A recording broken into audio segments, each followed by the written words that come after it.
In the dynamic realm of social media, Andrew Tate's experience shines a light on a journey defined by challenges.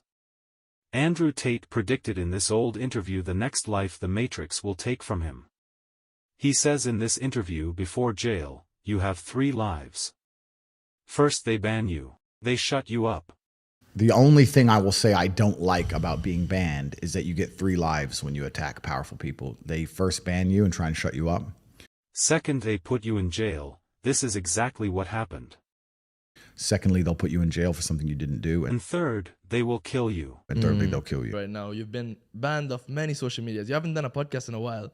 So what's your thoughts as to like what are your plans now, or like what do you feel about what's happened to you, and what's your moves? Or I mean, I don't expect you to reveal them, but what's your plans? Yeah, so the Matrix attacked me. Yeah. They tried to remove me from social media. They've used their bullets. They used their bullets. I'm still all over social media, so they failed. They failed. What's scary about it, the only thing I will say I don't like about being banned is that you get 3 lives when you attack powerful people. They first ban you and try and shut you up. Secondly, they'll put you in jail for something you didn't do. And thirdly, they'll kill you. So I've used my first life, which is kind of upsetting when you know that next is going to be some false charges. The 2 worst ones. Yeah, and if you survive the false charges, you just die. Jesus. So that's kind of upsetting. But that's kind of upsetting. It is. It is. I like to, it's kind of upsetting. I like to think that people at home know if I ever ended up in a jail cell and the media started printing why, that they'd know it's a pure lie and they made it up. Yeah. But that's kind of scary. Outside of that, the ban in and of itself has not, I don't care, bro. It's made no difference to my life. The only thing Instagram was good for was a bunch of chicks, and you know that's all. That's the only thing I used it for. And you have them in. I do okay. You know, I don't need it, so I don't care about any of that stuff. Yeah. I do think the social media companies have made a mistake. I think they're now realizing they've made a mistake. Are they contacting you? I can't say what's happening, but I do believe I will be reinstated. However, it's truly not that important at this time. If I had to martyr my social media accounts to show the world that everything I was saying was true about the Matrix, then it was worth it, right? All they did was prove me completely and utterly right. Yeah, you've said it 100 times on different episodes. I'm going to be deleted. They're going to try to silence me. Yeah. I wish someone would make a compilation of all these clips, because you said it like 100 times. Yep, I said it over and over again. They're going to remove me. They're going to ban me. They're going to... I knew exactly what was going to happen, and they proved me completely and utterly right, and it backfired. They tried to put a media spin on the event and convince the world that I'm a bad person, and that has failed. Nobody believes I'm a bad person. 99% of the comments on any of my videos are positive. I'm speaking to people who are now waking up and understanding that the media machine lies. And the only people who truly dislike me are the slave minds. If I ever hear about somebody disliking me, when you ask them why, they don't know. They don't know. Yeah. And that's what's scary. What's scary to me is that there's people out there that have a strong emotional reaction to scenarios, people, or events, and they don't even know why. They just read a headline. But that's the true slave mind. When someone can say a name to you and you're furious and you go, "Why are you angry?" I don't know. Like that shows how programmed you are. They can control his emotions like this. They can control you. Yeah. So anybody who's critically thinking, anybody with a brain, it's a problem. Yeah, yeah. So anybody with a brain who can think for themselves likes me, and anybody who hates me is barely sentient. So it's kind of good where now I have a very strong filter. Like, I don't like you. I know you're an idiot. That's fine. Instantly. Instantly, I know you're an idiot.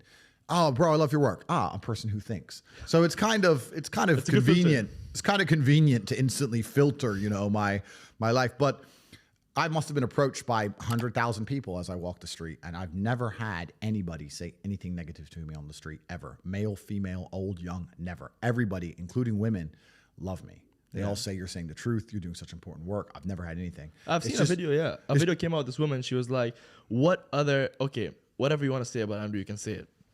But who are the mentors that the youth have today?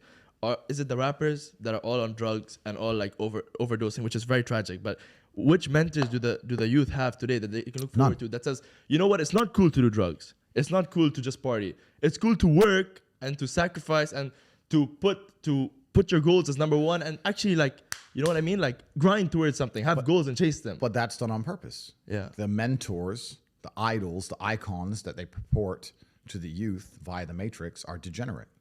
because they want a degenerate class of semi-miserable, sad people. Yeah. You're never going to be truly happy in your mind if you go against the teachings of God. I don't care how much money you make. If you're a bad person, you're not going to feel happy.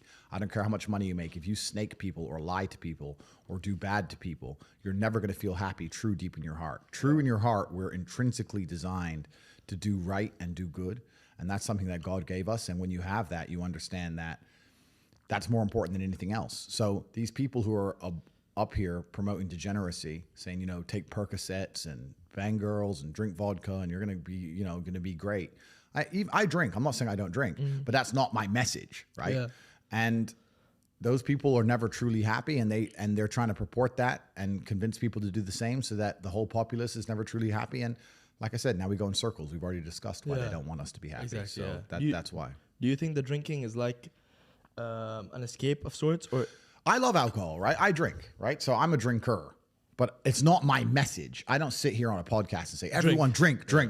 But rappers' message is degeneracy. Drink, crime, rub this guy. Completely. And kill that guy. Completely. And I'm saying that if you live that way, you're never going to be truly happy in your heart. If you want to feel happy inside of yourself, and you want to feel content, and you want to feel stable inside of yourself, you need to live true to God. And I'm not saying you can't drink a little bit of alcohol or not party or not have a little bit of fun, but you have to be a good person. You have to balance life. You have to balance life. You have to be a good person overall. I know I'm a good person. And when the Matrix is trying to convince the world that I'm not, that just proves even further that I'm a good person. The world we now live in today, when the mass media machine is trying to tell you somebody is evil, you can know pretty well that person's probably good, and vice versa.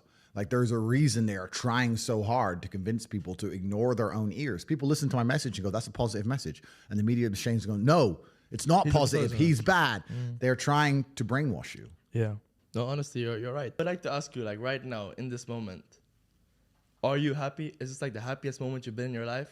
Or can you think back to a time where you were like, this is the happiest moment of my life? I don't believe in the societal paradigms in which they have tried to construct this idea of happiness. I don't believe or subscribe to the way that happy and sad is currently understood by the masses of the population. I think if you are anything less than absolutely distraught, you are happy. You're a version of happy. It's like saying gray is a version of black, right? No matter how light the gray is, you can still call it a version of black. And unless you've gone through an event, which hopefully doesn't happen too often, like the passing of a family member or something that's truly destructive and detrimental to your mindset. Besides these events, which hopefully only happen a few times in your life, you should be happy. If you're not crying or paralyzed in silence due to the absolute magnitude of a detrimental circumstance or the absolute magnitude of a negative event, then you are a version of happy. So I am always happy is the short answer. I don't believe in not being happy. I don't believe in not saying to myself I'm happy. I'm always a version of happy. And this idea of chasing happiness and always being concerned and preoccupied with how happy you are is actually the biggest mistake that a lot of people make, I think, in the world today.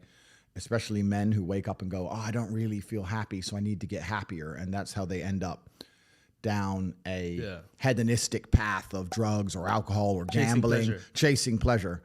I don't care how I feel. Yeah. I don't care if I feel happy or sad. It doesn't really affect what I do each day. I do the exact same things. I act the exact same way. I don't care. Yeah. I don't put weight to the significance of the emotion. So I always consider myself a happy person, but if I woke up and I was slightly less happy one day than another, it wouldn't affect anything I do and I wouldn't put any relevance to it. I'm human and that's life. And so, am I any happier now that I have hundreds of millions of dollars than before I was broke? Yeah. Not really, but I was never unhappy. I'm the same state that I was then that I am now. I have work to do and I will do it. It's as simple as that. What do you think? How will you escape the Matrix?